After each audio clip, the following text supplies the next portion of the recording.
السلام علیکم ورحمۃ اللہ وبرکاتہ۔ آج ہم آپ کو ایک ایمان افروز داستان سناتے ہیں۔ سال 1977 میں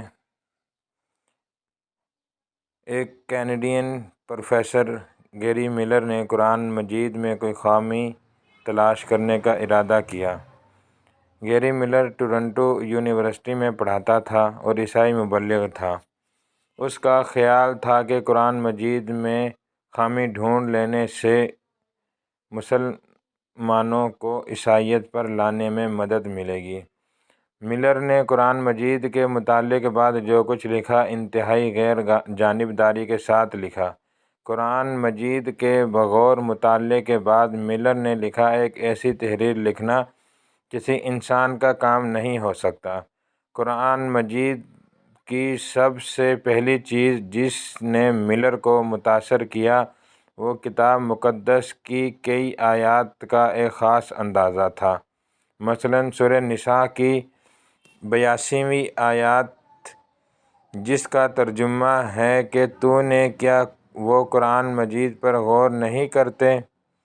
اگر یہ قرآن مجید اللہ تعالیٰ کے سوا کسی اور کا کلام ہوتا تو بے شک اس میں کئی غلطیاں پاتے۔ اور سورہ بقرہ کی 23ویں آیت جس کا ترجمہ ہے کہ اگر تم اس کتاب پر شک کرتے ہو تو جو ہم نے اپنے پیغمبر پر اتاری تو اس جیسی ایک صورت لا کر دکھاؤ۔ قرآن مجید میں تحقیق کے بعد پروفیسر ملر نے دی امیزنگ قرآن کے نام سے ایک لیکچر دیا جس میں اس نے کہا کہ دنیا میں کوئی ایسا مصنف نہیں ہے جو ایک کتاب لکھے اور پھر لوگوں کو چیلنج کر کے کہے، آؤ میری کتاب میں سے کوئی غلطی نکال کر دکھاؤ۔ جس طرح قرآن مجید میں بار بار کہا گیا ہے۔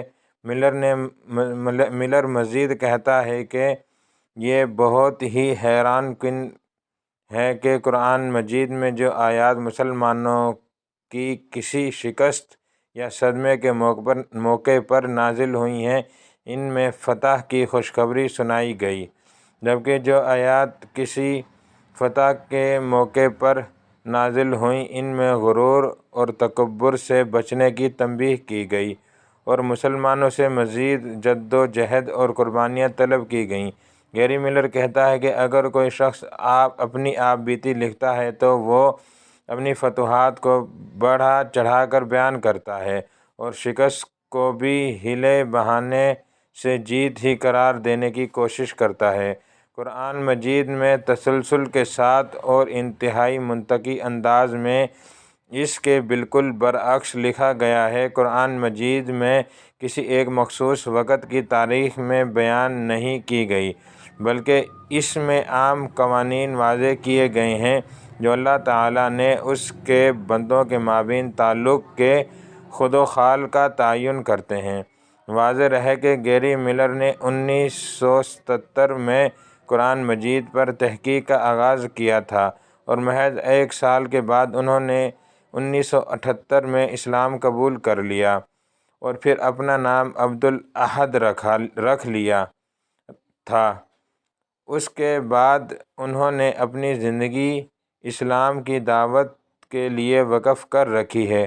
وہ ٹی وی پروگرامز میں اور پبلک لیکچر میں لوگوں کو اسلام کی تبلیغ کرتے ہیں۔